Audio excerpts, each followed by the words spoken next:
Hello, everybody. Welcome back to the Drive Pink Dialogue. We are watching the final seconds of Inter Miami's 4-1 loss to Minnesota United.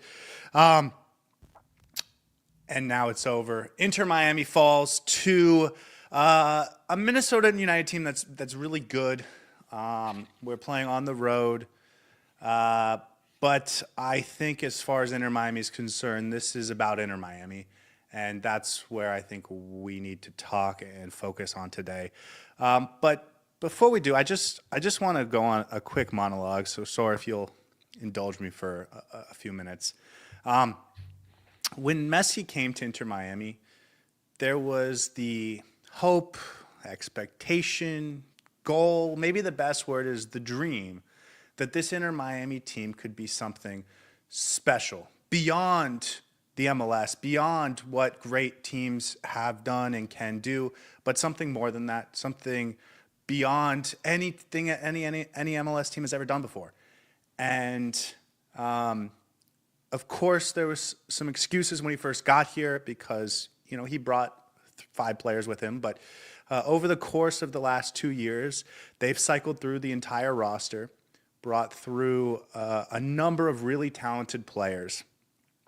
And I think we need to come to the realization that the dream that Inter Miami can be special, that they can be something better than any LA Galaxy team or any Columbus Crew team or what Vancouver is doing this year, I think that dream is over. And so where does that leave Inter Miami? They're a very good team, and I know they didn't play like it today, but they can still win the MLS Cup. They can still win this trophy or that trophy, but they're never going to be the team that we hoped and dreamed that they could be, that they talked about, that Messi wanted, that they sold ticket prices for, that they sold jerseys for, that they desperately wanted. And by they, I mean the front office and the players. And in the meantime, they have upset some of the most hardcore fans in the fan base. They have sold unceremoniously some of the favorite players that this club has. And they did all of that in the pursuit of being special. And I think it was worth it. And so while I see Inter Miami fans complaining about Drake Callender or Robert Taylor, as we have done, but even before that, there have been plenty of guys that we have been frustrated to see just thrown aside. It always felt like it was in pursuit of a greatness that was not achievable unless you really looked hard at fixing every single nook and cranny. And then on top of that, you had the one and only Lionel Messi. And now we're here, and they haven't achieved that. And they're not going to achieve that. It doesn't matter if they win the MLS Cup. It doesn't matter if they break the points record. They're not going to achieve this special thing that goes beyond what other MLS clubs have done before. And so if that becomes your expectation, I think this game is okay. But I don't want that to be the expectation. I want them to continue pushing. And when you sacrifice a Tata Martino, who did very impressive things because you are pursuing this special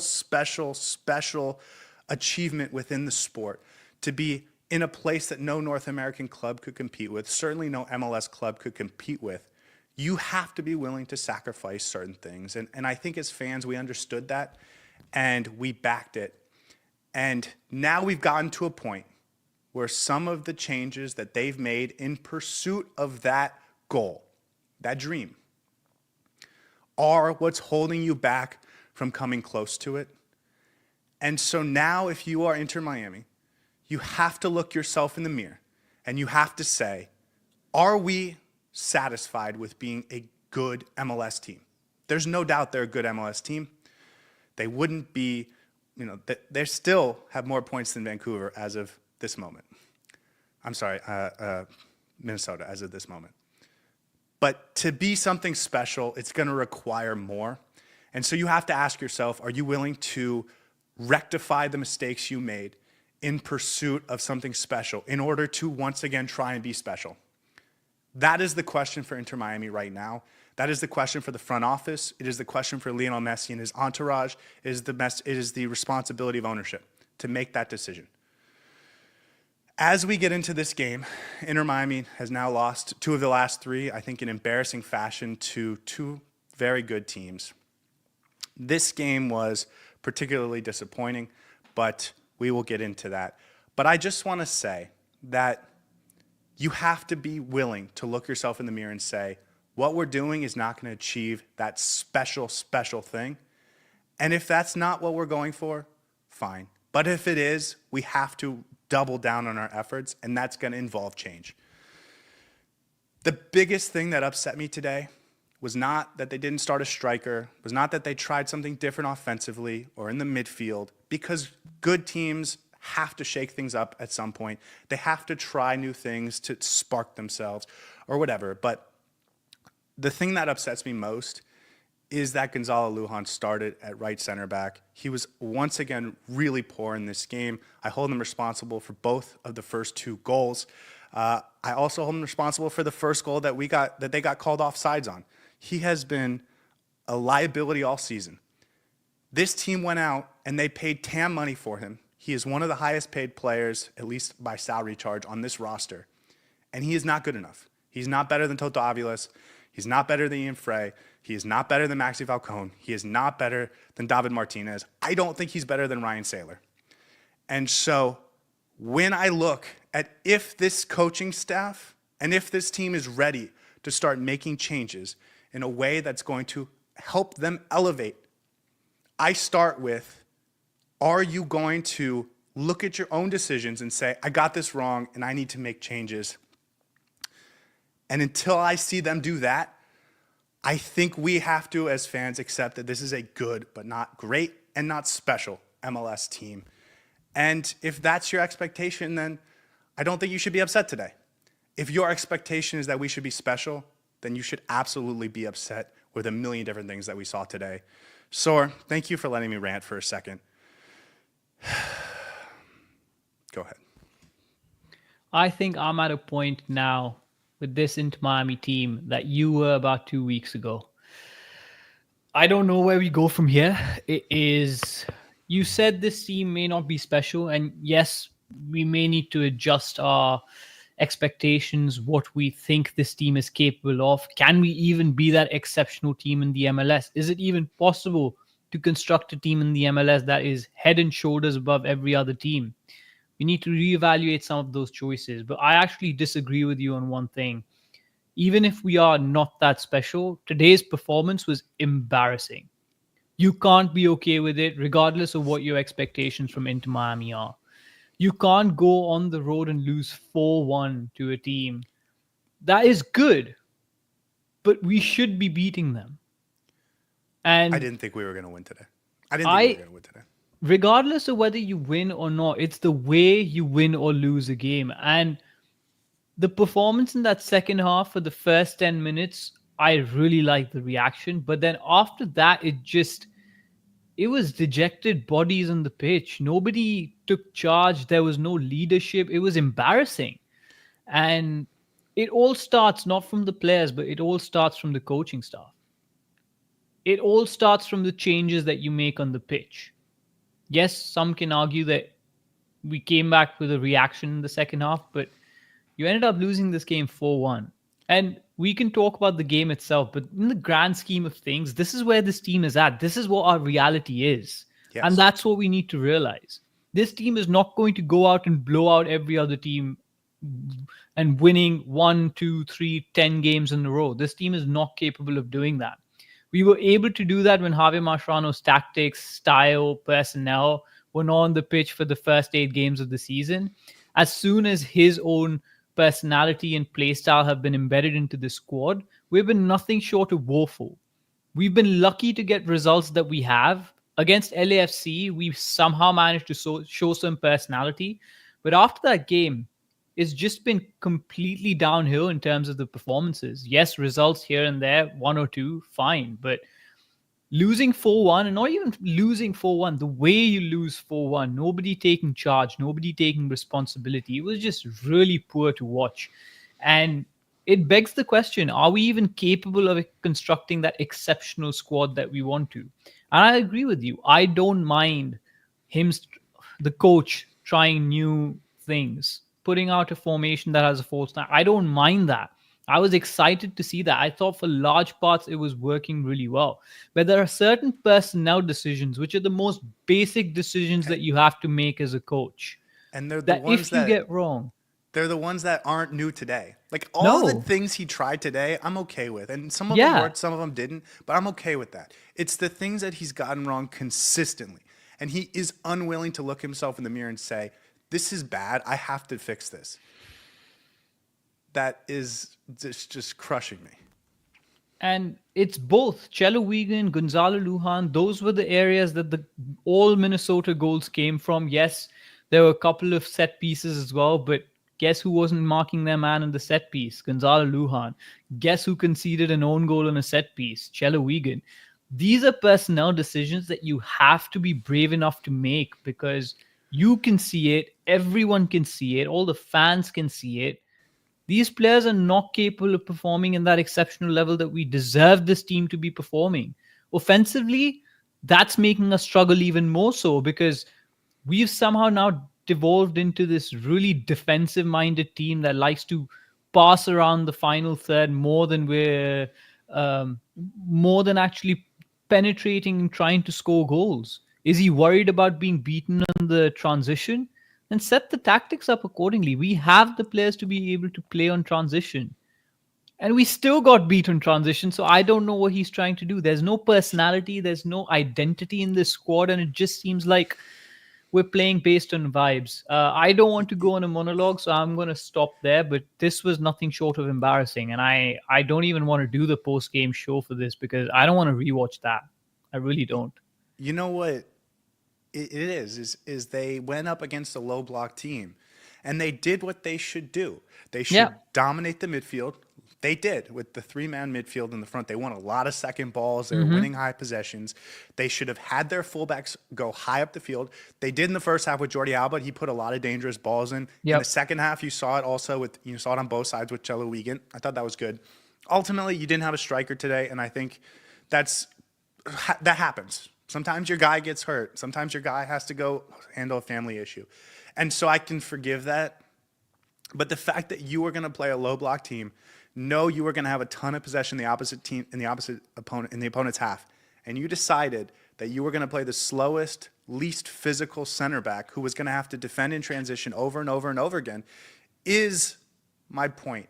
And And how can two literally doofuses sitting on a YouTube channel doing a podcast recognize that this Minnesota team is basically counterattack and they're going to hurt? How many times did we talk about their offensive threats only on the counterattack and their physicality? How many times did I tell you Luhan is going to get turned? This defense was not the one that you play for this game. This is not like La Liga. This is not like the Premier League where you can play the same team in and out, in and out, in and out. You have to pick your squad based on the different MLS teams that you're playing because there are multiple different styles. Not every team plays in the exact same way, so you have to tailor your tactics accordingly. Playing your two slowest center backs, well, Noah Allen is not slow, but just playing one. Chelo Wigan and Gonzalo Lujan against potentially one of the fastest players in the MLS is basically deadly. You're setting yourself up for failure. And I don't blame Gonzalo Lujan for that. He doesn't have the skill sets to do that. I know. So how do you blame the player when it's the coach's responsibility to set the tactics, right? It was very clear that you understood one part of the assignment that okay, we're going to have to attack from the wide channels. I'm not even sure that was an instruction from Javier Mascherano because at this point I don't think Javier Mascherano gives any offensive instructions. I think the team once again tried to figure it out by themselves on the pitch because there were a lot of instances that we were trying to go central. But defensively, what Javier Mascherano prides himself for being a defensively solid team, you fail to set your team up for success. You fail to understand what the opposition tactics are going to be. And every single time they caught us, it was on the break. Well, And you know, the thing that frustrates me the most is this is how Inter Miami should be playing all the time with Lionel Messi. You should be on the front foot, trying to throw numbers in, trying to score 4 goals. And you know what happened last year? We got guys like Sergei Kristoff getting yelled at every single game because he couldn't handle in transition. And you went out and got a worse player and are playing him there, asking him to defend space and transition when you have better players on the bench. You went out and got the perfect player. You have two players who are perfectly tailored for this situation, and you don't play any of them in the game that you know you're going to face a counter attack, and instead play the slowest player on the pitch. Again, I don't want to make this a conversation about Gonzalo Lujan, but he's symptomatic of everything that Javi Mascherano is trying to do in this team. His decision making is woeful. It's absolutely terrible. You don't play Toto Aviles, who's probably one of your fastest centre backs. You bring him on in the second half, and I think he played in the midfield. I'm not even sure where he was playing, but it was just awful. And at this point, I just want to sit back and, there's nothing much that you can say to this because it's bad. It's really bad. It goes back to what I said. Like, this team can go out and beat San Jose. No, like, they can do it. And they can go out next weekend and win. And they can still achieve on paper great things.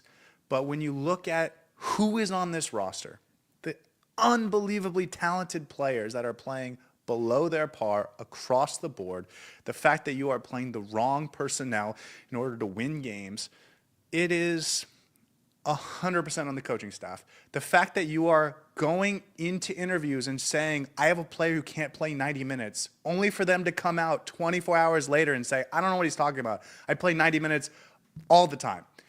It's clearly symptomatic of a locker room that doesn't believe in itself, that doesn't believe in its direction. And you talked about the heads dropping when they go down 3-1. That's what it is. It's a team that doesn't believe in itself to be able to win and dominate games. And when you have Lionel Messi and Luis Suarez and Busquets and Alba and Yannick Bright and Telasco Segovia and Maxi Falcone and Ian Fred, like, you have all these talented players and you are in that situation, it is clear there's a dysfunction in the locker room that is now manifesting itself on the field on a weekly basis. It's already cost you your best chance to win the biggest trophy that you can possibly win. Now it's seeping into the MLS. And by the way, none of the symptoms that are causing it are being fixed. You are running the same players out there that are clearly showing your favoritism, your inability to scout your own players, your inability to match personnel to tactics. All of these things are just continuing to being rolled out there. And so, of course, the team doesn't believe in you. Ian Frey knows he's a better player than Chelo Wigan. He knows it. And you know who else knows it? Lionel Messi. You know who else knows it? Jordi Alba and Maxi Falcone and Drake Callender and Alan Obanda. They all know this. They all watch the film. They know it.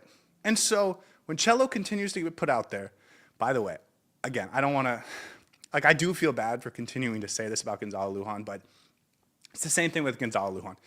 All the players rewatch the film. They see him get torched game after game after game after game after game.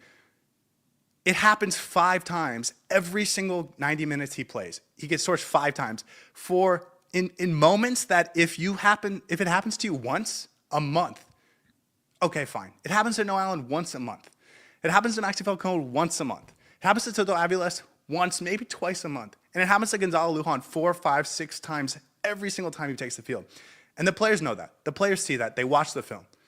And so when you continue to run him out there, the players they see,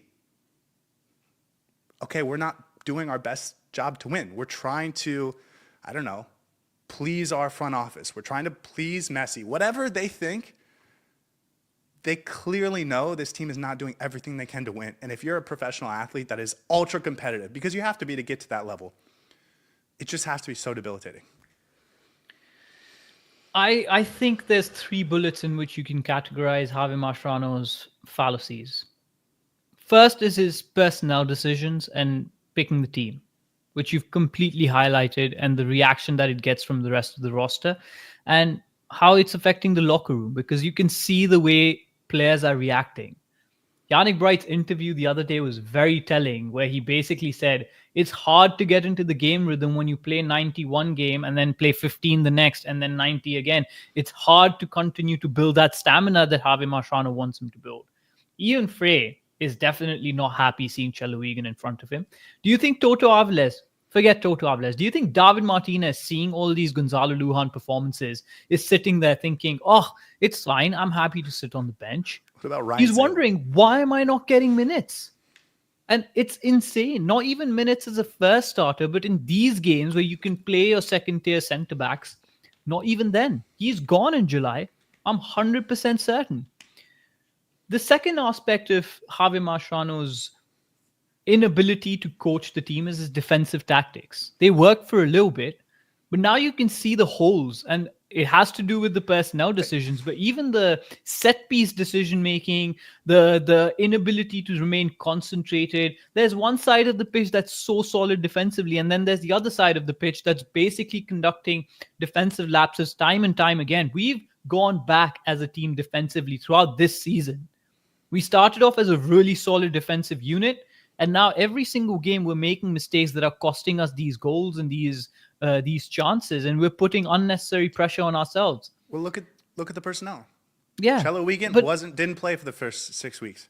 and we Came were back, playing started so every single well. way. Yeah, Gonzalo Lujan barely played at all. Now he feels like he's almost a starter. yeah, Like he's playing almost over does. Maxi Falcone.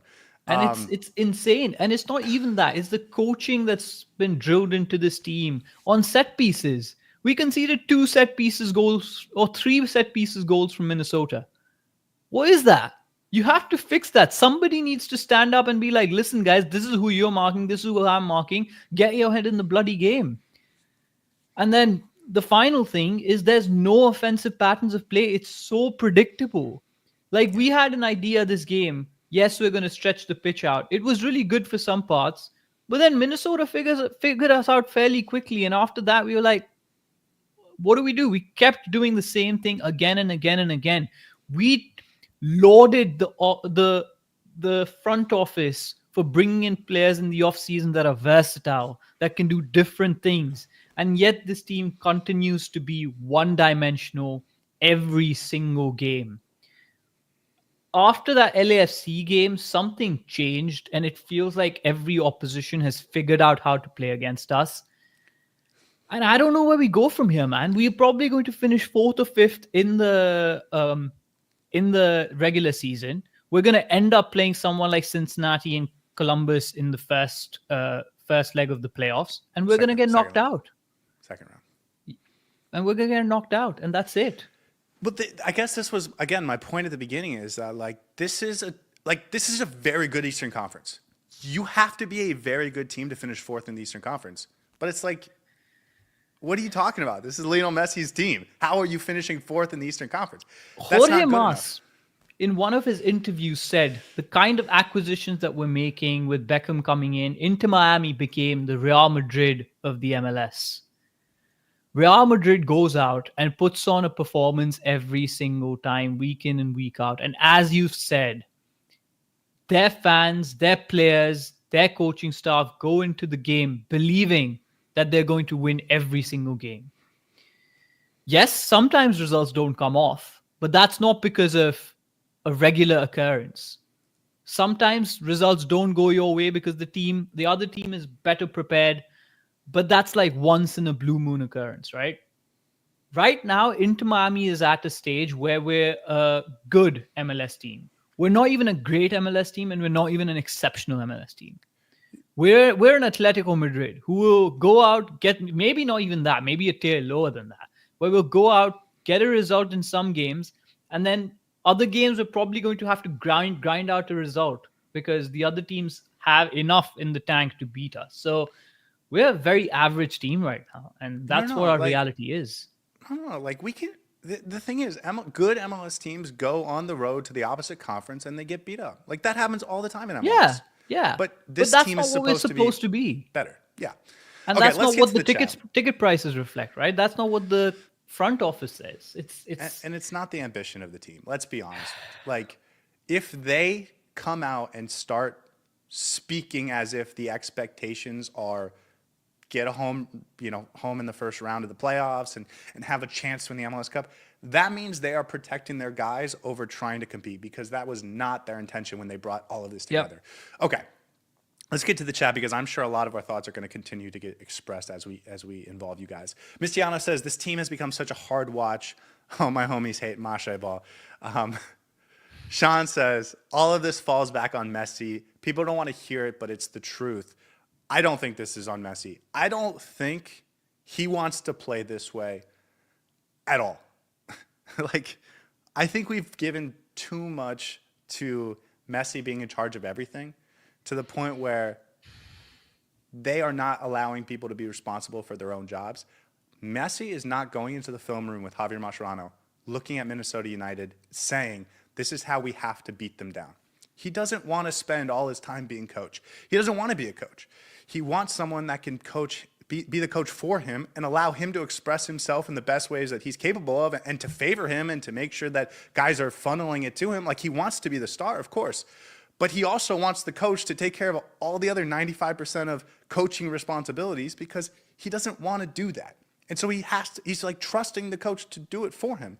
And the coach is failing him miserably right now, especially when you consider that last year they thought the coaching wasn't good enough. So they went out and tried to get an upgrade, and it's gotten way, way worse. And it's been bad for a while.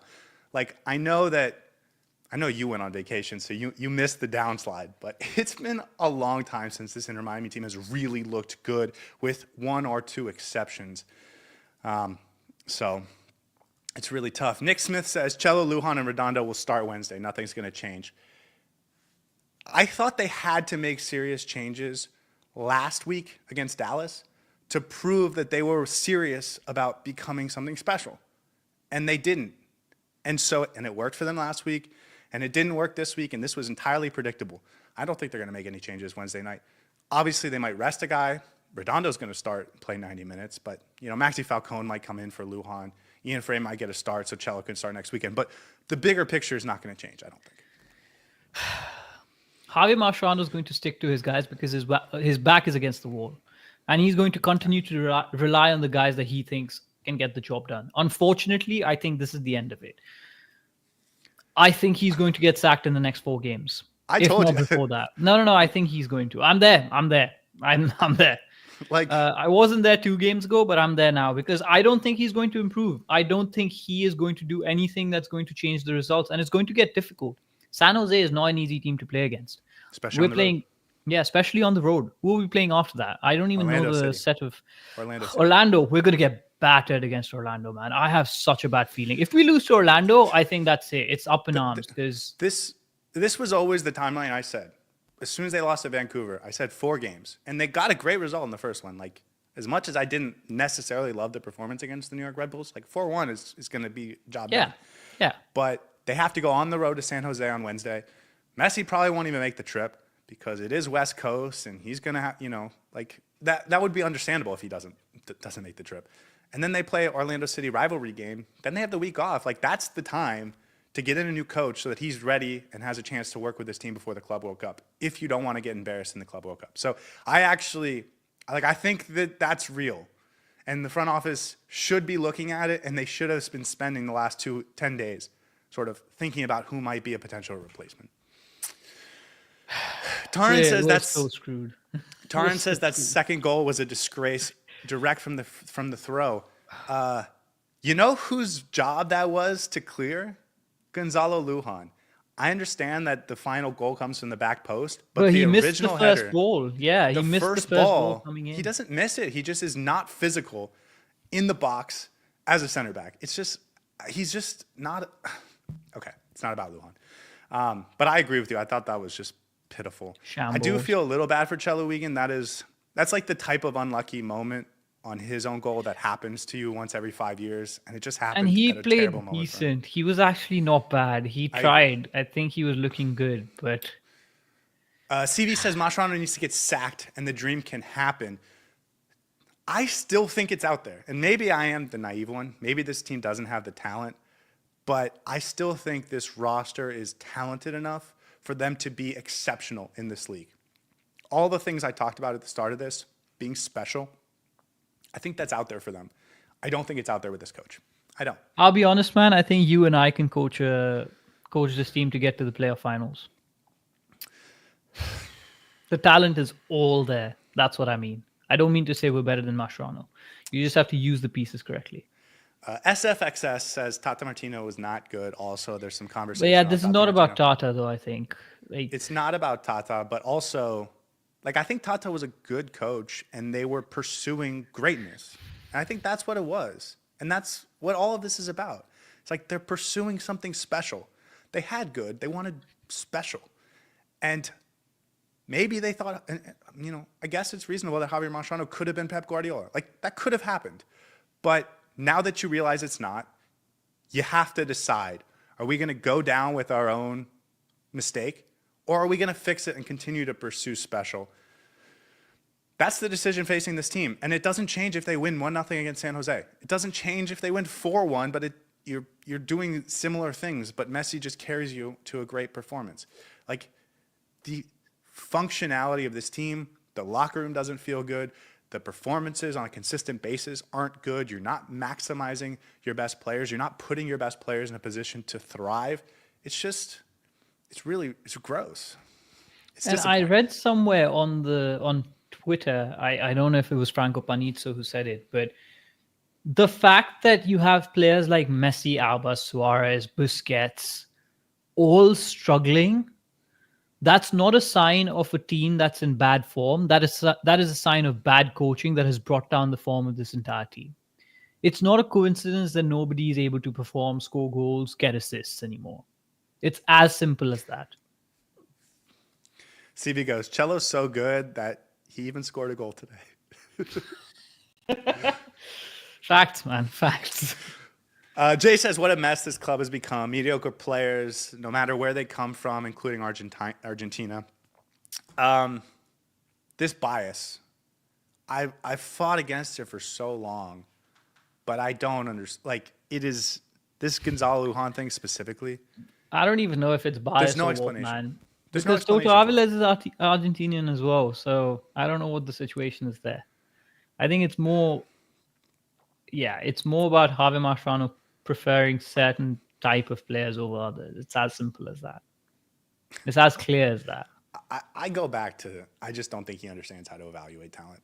And I don't think that's fixable as a coach. I think he wants defensive solidity first, and that's how he makes the selections. He wants players who are defensively solid.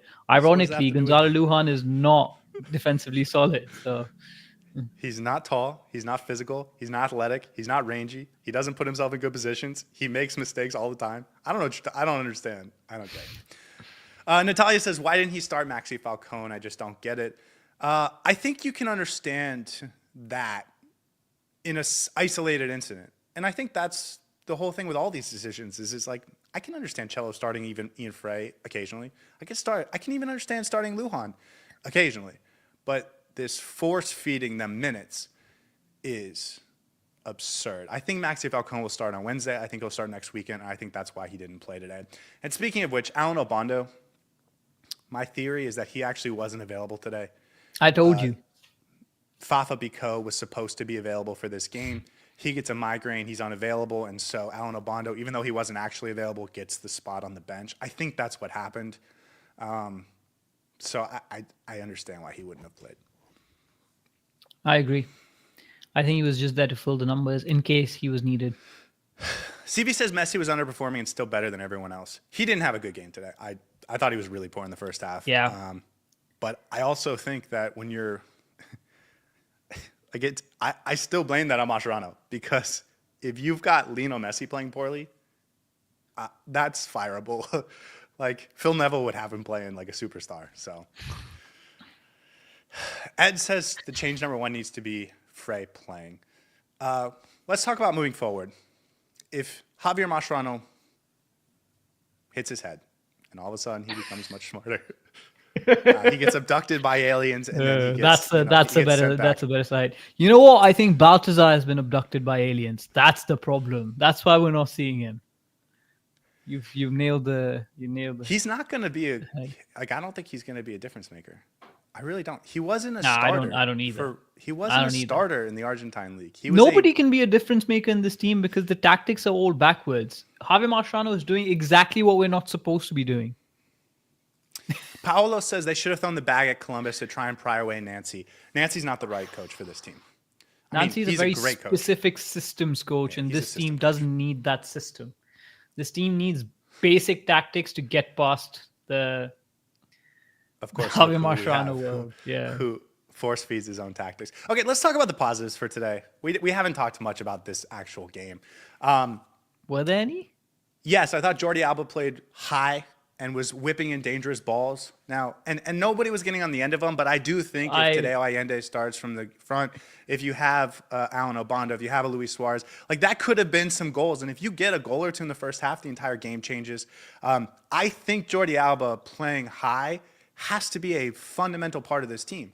And he's not been allowed to. He was allowed to in this game. I like that a lot from Javier Mascherano. I hope it continues. And then going to the other side, only in the second half when they were losing, Cello Wiegand was also given permission to go play high, and I thought that also looked good.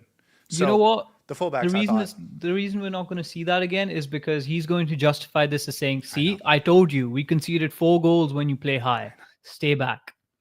That's you're so right. That's how teams end up going off the rails. This is exactly what it looks like. Javi Mascherano is going to bunker down and double down on his own tactics and say, "Listen, I told you, stay back. You stay back. We don't concede 4. And next game we're going to struggle to score goals as well." So this is what it's going to be like for the next foreseeable future. I loved how the commentators were constantly saying if Suarez was there, he would have been able to get to the end of it. They needed a number 9. Suarez would not have been able to get to the end of those passes. We needed someone like Allende, as you said, who is quick enough to get on the end of those passes because Suarez doesn't occupy those spaces. I think we generally need to consider playing Alan Abondo a little bit more over the next coming weeks because depends how we're exploring this. But if Jordi Alba plays high and he's sending in those balls, either Benjamin Kramaski or whoever's playing on the other side of the pitch needs to come in narrow and quicker, or we need to have a target man in there. And Suarez isn't a target man as such. Anyways. I agree with you, but I also think Luis Suarez understands spacing within the box, and he would have been more of a target for Jordi Alba. Maybe not those specific balls, but if Suarez is on the field, maybe he's in a position that Jordi Alba can target. I guess my larger point is that Jordi Alba should be a part of your attack. And Absolutely. so many times this year, he has been told to stay back. And this is why I think back to Messi controlling the tactics behind the scenes or whatever, because whatever you think of Messi in this offense, it is clearly not designed to get the best out of Luis Suarez. It is clearly not designed to get the best out of Jordi Alba. And I really can't imagine Lionel Messi saying, I don't want those guys to be playing well. He might say, I don't care about Alan Obando getting 5 goals this season. He might not care about Yannick Bright versus Federico Redondo. He might not care about Gonzalo Lujan versus Maxi Falcone, although I think he does. But I definitely think he cares that his boys are being put in positions where they can play well, and they're not. So I think this is on Javier Mascherano and whoever his coaches are that he's working with to come up with tactics. It's just so bad. Yesaya says it feels like the season's over. The dude says it's crazy. We're bad now. Miami Kings says trying this lineup is 0 IQ. What did you think about the midfield today? I thought Redondo was poor. We didn't necessarily have a midfield battle to win, so I thought everyone did fine. I thought Yannick Bright was a good performer. Busquets had a really good performance. I think he was man of the match for me. But we didn't need to win the midfield as such. Our struggles were again in that final third. And yes, perhaps I think it looked really good once Redondo came off and we were slightly more compact in the middle, just defending some of the transitions. But then we started opening up again. I don't know what the solutions are, and I need to go back and rewatch the game. But you know what's another decision Javier Mascherano made that is, I think, really no one's talked about, but it's hard to justify. Moving Kramaski out of his natural midfield position and trading Robert Taylor and Julian Gressel in order to accommodate Benjamin Kramaski. That's not a complaint about Kramaski, but he's not a forward. And so when you're playing a front three of Kramaski, Talasco, Segovia, and Lionel Messi, of course you're not creating anything offensively. I actually thought the midfield played well, and it was really intriguing Yeah. to me because they were winning a lot of second balls. Second balls, They I were agree. winning the balls high up the field, and I thought actually a lot of our momentum early on was killed by poor The passes counter by Messi. pressing, yeah. Yeah. But like they got Messi on the ball and he had a pass where he couldn't quite connect with it, and it's just one of those days. And I think it's easy for me to forgive Messi because every It's player is allowed to Messi. have a bad half, and he was Yeah. and he was great in the second half. So it's like, it's fine. But I actually think there's something to the midfield having Yeah. three guys in there winning the ball high up the field, winning the ball, winning second balls, winning loose balls, getting to the balls first, things like that. You actually can create more offense that way. And for a team struggling to create offense, I think that's great. The problem with that is you have to be high up the field to do that, which means you have to put a lot of responsibility on your defenders. And You you need fast can't defenders for you that. can't do that with Gonzalo Lujan, who No, you got make a burned time fantastic and time and point. time again.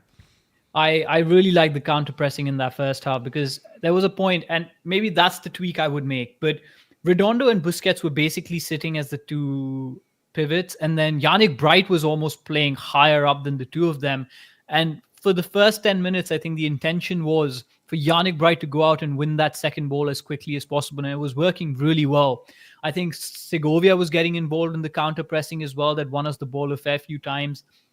I would have switched that up. I think we did that in the later half of the first 45 minutes, where Yannick Bright sat back a little bit. Redondo was not as effective, but we were still winning a lot of the second balls, and the counter pressing was really preventing Minnesota from getting out. The problem is they will get out like inevitably, because Yeah. that's the way football works. They are going to find a way to just play out sometimes, and our counter press cannot always stop them. That's when you need the faster defenders to make sure they're able to keep pace with Minnesota's really pacey attack. And that's where I think things broke down, because we started to leak a little bit. Um, our counter pressing, they started to play out of. And also there were some really poor passes when we had the opportunity to make something out of it. Redondo had a couple of bad passes. Segovia was a little bit off. Messi, I thought, was very much culpable for having a poor first half. But we were really getting the ball up quickly and then distributing it to Jordi Alba as well, who had the opportunity to push up. And So the there were some good moments. I agree with you. Now that you remind me, there were some really good moments in that first half. And the thing is, like, it's understandable that they weren't able to turn that into end product because they didn't have a striker. They didn't have any forwards on the field, right? I Yeah. guess Messi is the most of a forward you Obvious had, forward, yeah. but like that's not what Segovia is. And I thought Segovia was disappointing based on what we projected he might be in the pregame show. And then he's a midfielder, and so it's not surprising that that didn't result in end product. But when you talk about matching your offensive tactics and your midfield tactics to your backline personnel, it's just crazy. You know who you want in defensive transitions? A guy who's fast, physical, not afraid to get high and stop transitions before they start. You know how that sounds like? Toto Aviles. You know who else that sounds like? Ian Frey. You know who started today? Gonzalo Lujan. So it's like there's no complete picture being put together. And when it does feel like there's a complete picture, it's a really bad one. And And it's not fun to watch. And you know what the other bad part about this? You speak about a complete picture. If you had Ian Frey on the other side, he would have done so much more to provide you a different dimension to play with. You were constantly going to Jordi Alba, and Minnesota figured it out and they just stopped it. And we weren't able to create anything in that first half. When you have threats on both sides of the pitch, that's how you create additional dynamic offense. Ian Frey doesn't need to constantly bomb forward.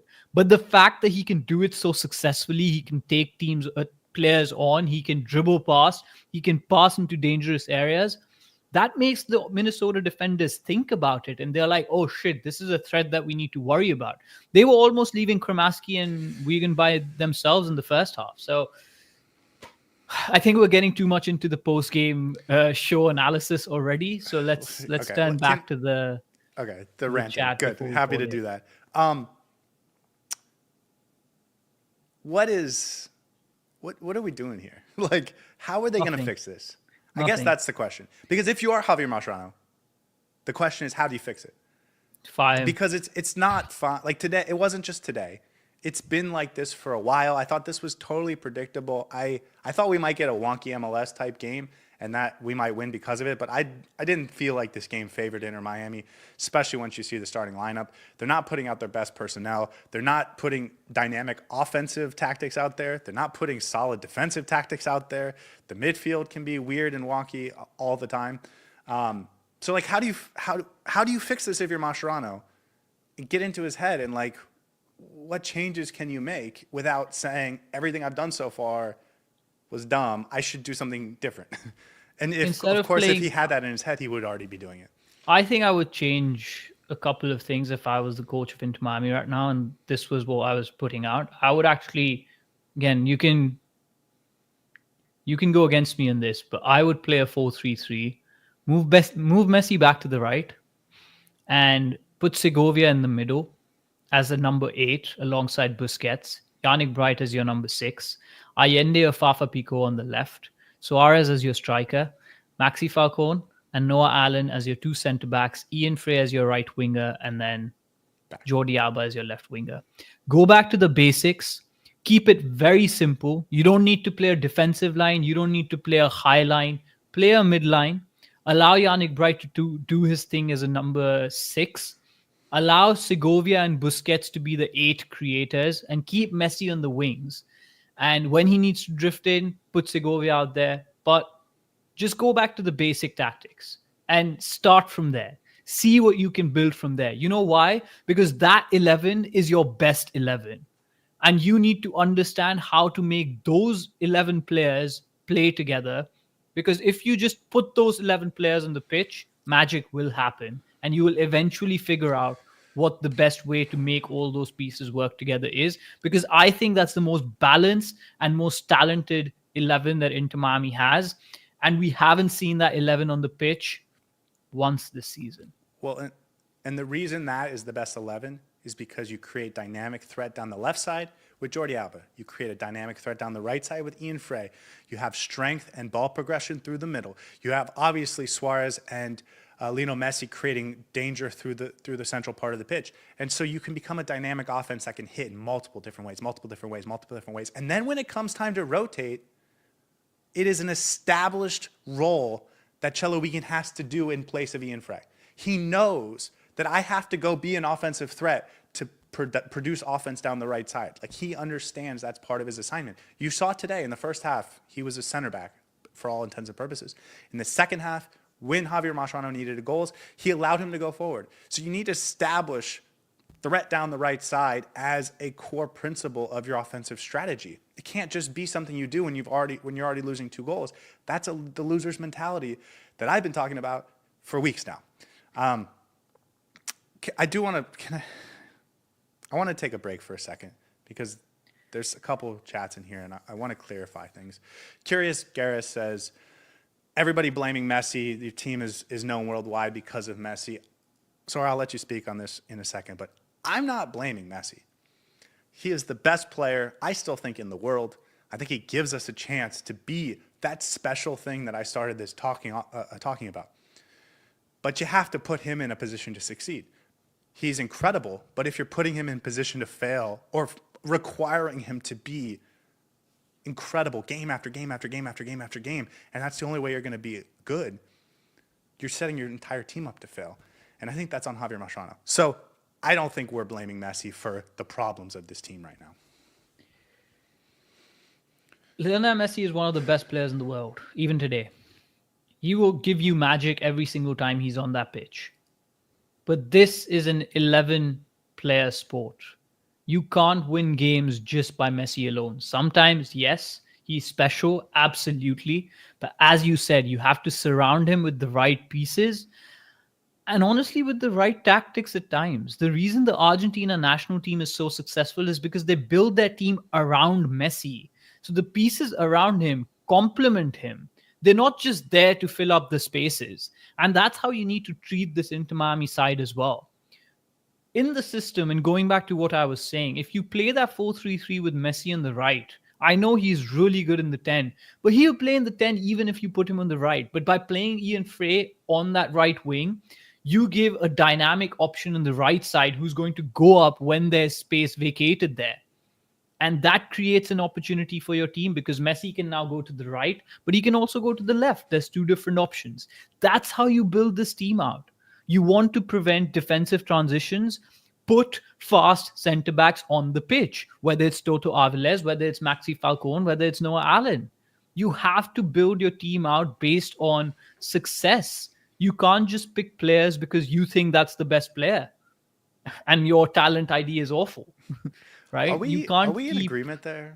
Like I think the we are. talent ID It's is awful. yeah, yeah. I Luan should not have started this game, and I was don't see skeptical another about your theory. I don't see I was another skeptical about your reason. theory, but when I did my research on Minnesota, my first thing to myself was, if Gonzalo Lujan starts today, I'm going to start questioning Javi Mascherano, and that's what I'm doing because Lujan did start today. So there you have it. I don't blame Messi by any means. He can't. He's not God. He can't do it all by himself.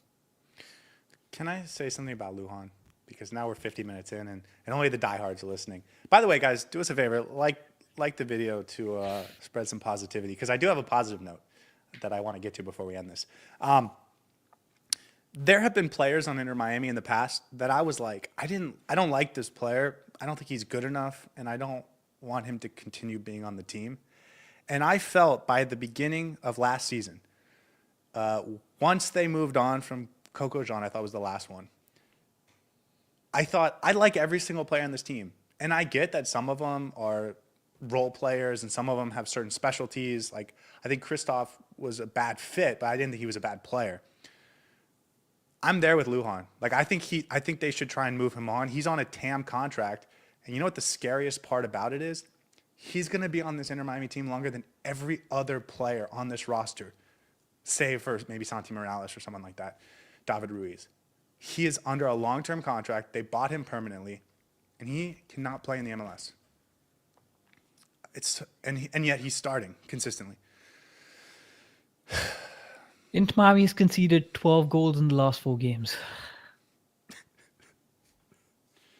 Is that real? Yeah, it is.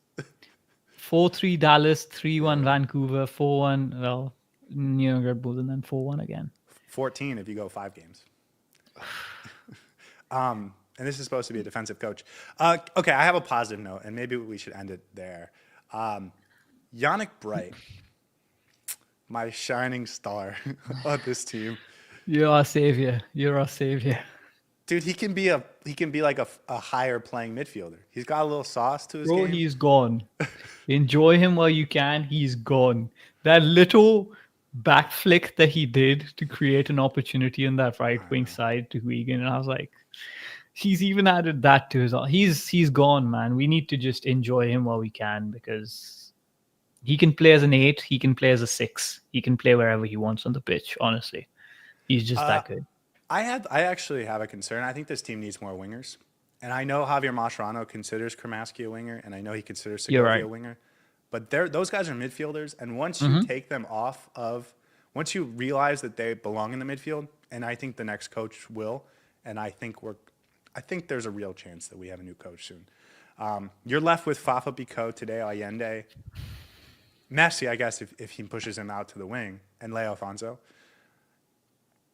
It's just like you just had Robert Taylor, who was making almost nothing, and you just traded him for Gam. It's just stupid.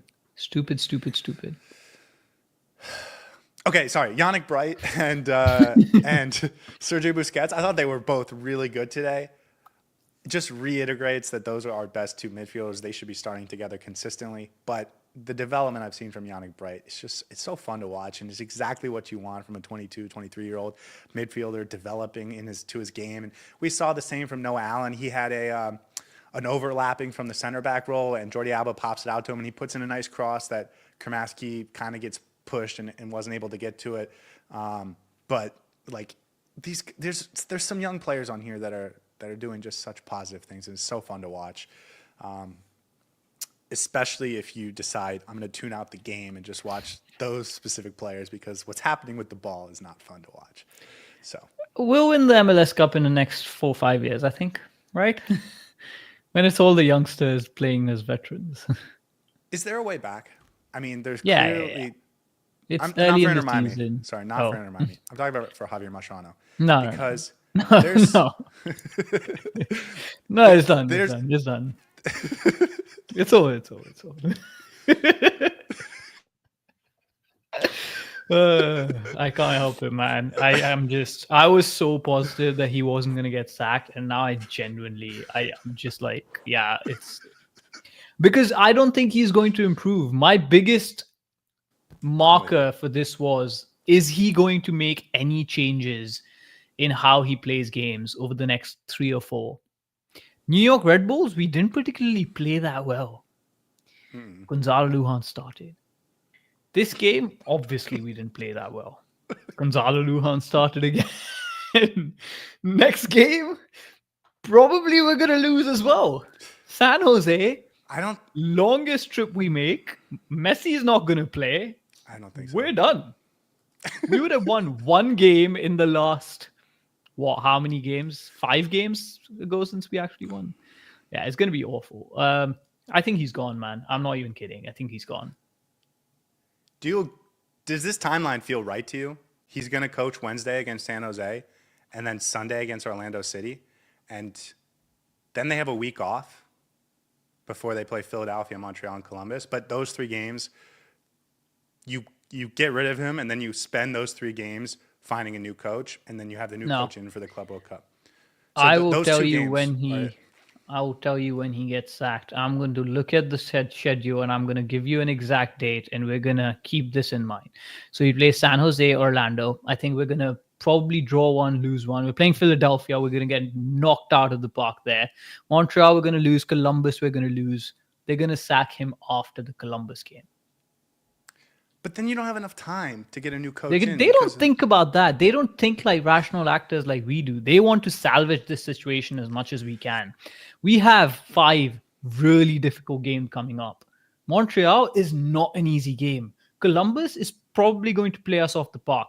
Philadelphia is still sitting among the Stop. top They're going to teams. beat Montreal. Montreal's the worst team in the league, besides the Galaxy. Yeah, that's true. They're the worst Where team in the who do Eastern they Conference. have? Arjimang, right? Or is that Charlotte? Charlotte That's has Charlotte. Arjimang. Charlotte. That's Charlotte. Okay. Uh, Montreal will win. We'll win 1 out of the next no, but 5. That's I what I guess that's think. my point. Is think about it this way: if you move on from him against Orlando City, you play Philadelphia with Javier Morales, who's was Yes. the interim before Tata Martino, was like between Phil Neville and Tata Martino. Then you get a feel-good game against Montreal, and then the Columbus Crew game doesn't matter, and then the new coach is in heading into the Club World Cup with 2 weeks to prepare. Like I think We'll that see. timing makes sense to me. He's not fixing this. I don't I understand how think he he's fixes going this. to get sacked against Columbus once we lose that game, and then a new coach is going to come in for 2 weeks, and then we'll see what happens. They're gonna put it all on that Columbus game, and he's gonna win it somehow, and Yeah. not because of him, but because of Messi. And I would want him to turn it around. Listen, if he can turn it around very well, good for him. I don't want to advocate for a coach to be fired, never. So if he can turn it around, I'll be more than happy to put my hands up and say, okay, listen, he learned his lesson. But I don't think he does. Okay, let's finish. Let's finish on this before the chat gets me going. Specifically, what do you want to see? What can we see from him to say, okay, I think he's starting to get it, and he's starting to turn it around. Because for me, you have to play more athletic center backs, because you have to put your fullbacks higher up the pitch to create offense and width for your team going forward. You need your center backs to be able to cover in space. That means Falcone, Allen, and Toto Aviles. Those 2 of those 3 have to start all of the foreseeable future games. Then you need to continue picking. You need to have a little bit of a shift in the personnel that's getting picked game after game after game. But to me, that's the first sign that I'll say, okay, I like the improvement. I think we're starting to see something. I need the fullbacks to play higher up the pitch from the get-go, because they're a part of the offense, not a part of the defense. And then you need to have center back personnel that can cover for them, and understand that, like, you have to understand that you need athletic center backs that can cover for them. So that's the thing I want to see starting Wednesday, and that'll be the first sign for me that we're trending in a positive direction. We'll see, man. Just put your best players on the pitch to begin with, please. Just please.